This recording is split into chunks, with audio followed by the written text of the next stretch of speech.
I was thinking about taking an online class like Anim School or Animation Mentor once I graduate college and save up enough money while having a full-time job. What do you think? Do you think I can survive? What classes should I take? Should I learn anything before I go in? So this is kind of a broad question, but it is a very good question. For many people here, you might be starting your animation journey, kind of deciding whether you should go to animation school, going to a animation college, something like that. Many of you here, I think, are from Animation Mentor already, so you've already made that choice, so yay. But it is a tough choice, especially if you're working a full-time job. That's very, very tricky to do.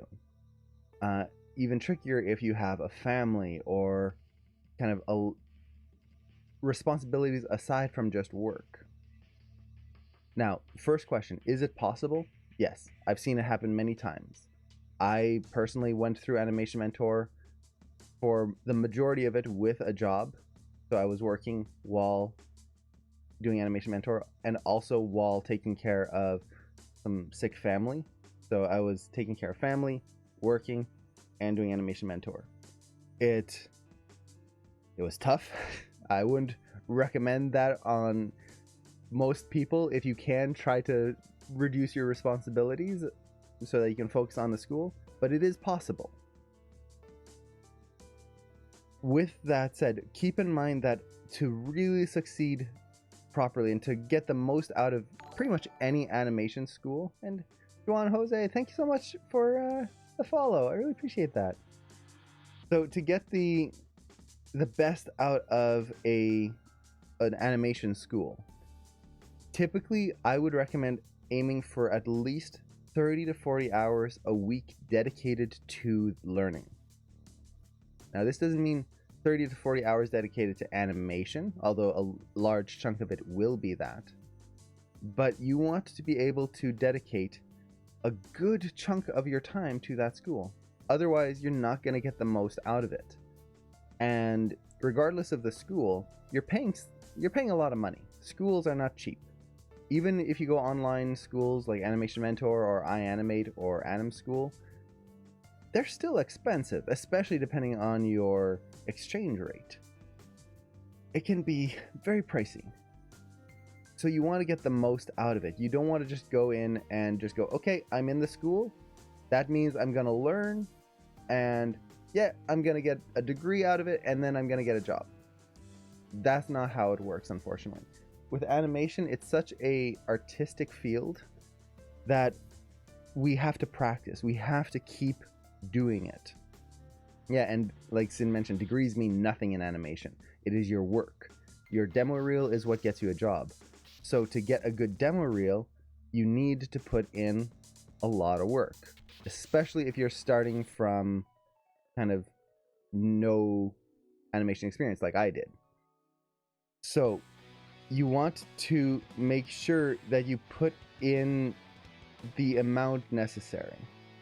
Now, again, that's about 30 to 40 hours a week, but it's not 30 to 40 hours of animating. It could be attending your Q&As, your classes with your mentor, watching extra content, so looking at the extra resources on the websites, doing your own studies, reading, so going through the Animator Survival Kit.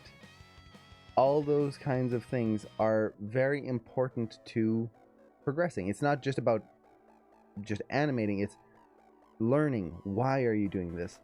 How can you do it better? What techniques can you use to improve certain things? Attending extra Q&As, things like that. Anything that you can do to improve your skills. Now, again, a good chunk of that is going to be animating. And what I would typically do in a standard week would be, and I tried to do this until life got too hectic, was that I would try to do something animation related or like school related at least an hour a day. At least. So even if I was tired at the end of working, I would maybe try to attend a Q&A. Just do something like that so I can soak in some information. I would try to address my mentor's notes. So take a day before your weekend, before the crunch happens when you're going to sit down and just start animating, and just try to address all the mentor notes that they had on your previous critique. This way, when you get to that chunk of time that you can really dedicate to animating, you're not trying to catch up with the animation by doing all the notes that they had, because the notes that they have are often not what you have to do next, it's what you should have done first. It's correcting the mistakes, which is not a bad thing, that's the whole point. But it means that if you're just correcting the notes, you're not moving forward. So in a typical week, if you want to move forward, if you want to progress, you want to finish those notes early so the rest of the week can be progressing it to the next step, if that makes sense. So it's trying to break down that time, and if you can just do an hour even in a day, it's at least doing something. So is it possible? Short answer, yes. It's hard though. It's very difficult. And I've gone through that, and again, it's as long as you have that dedication, you can do it. And that can be tricky for some people. Just kind of sitting down and going, okay, I'm going to do this. Put the distractions aside, put the, like, for example, when I was doing it, there was no going out with friends. There was no going out to a restaurant. There was none of that for basically 18 months. It was, I'm going to dedicate my time, any free time I have, I'm animating, I'm learning, I'm making connections, I'm helping other people by giving them reviews. Basically, I dedicated all my extra time that I had into Animation Mentor so I could get that 30 to 40 hours or more in each week. So, yeah, that's exactly it. You just tell your friends, I'll see you in 3 months, and then there you go. You disappear. Now, there's a few questions here. Let's see. 2 hours a day is recommended throughout the school. Yeah, at least 2 hours is much better. An hour if that's the least you can do, but I would do a little bit more. I think Cameron and I aimed for like 3 hours typically, which included, for example, watching our Q&A with our mentor, watching the lecture, and then doing some extra research on one day. Now, with all of that said, I do recommend at least having 1 day off where you try to turn off, like just unplug completely, just to refresh the brain. That's always nice. Depends on your schedule. Let's see. Do attending streams count? Yes, they do. It's studying. It's the same as reading a book. It's the same as you're trying to progress your knowledge. You're trying to understand new things. So if you attend a stream and that's what it's doing for you, then yes, that counts. As long as you are actively pushing yourself to learn for those 40 hours a week, that's the important thing.